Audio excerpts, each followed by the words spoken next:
bayan ng Sual is a first-class municipality in the province of Pangasinan, Philippines. According to the 2020 census, it has a population of 39,091 people. Andito daw ang pinakamalaking coal power plant sa Pilipinas, ang 1200 megawatt Sual Power Station, ay matatagpuan sa munisipalidad na ito. Dati itong pagmamay-ari ng Mirant Services LLC. Ang Sual ay sinasabing isa sa mga bayan kung saan dinala ng Galian ng Kastila ang kanilang mga paninda upang ikalakal. At isa sa mga pangunahing produkto nila dito na talagang pinagmamalaki sa bayan ng Sual ay mga iba't ibang klase ng dried fish. Ako'y may natutunan sa aking karanasan.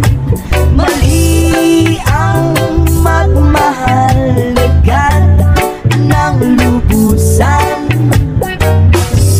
Higiran ng damdamin kung kailangan upang di masaktan kung ika'y iiwanan.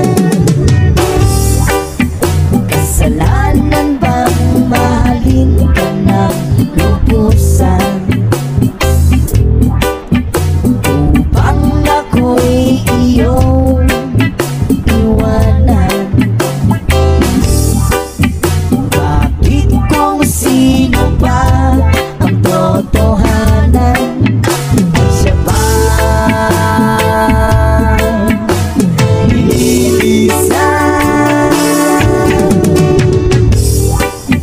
Kasalanan bang mahalin ka ng lubusan upang ako'y iyong iwanan?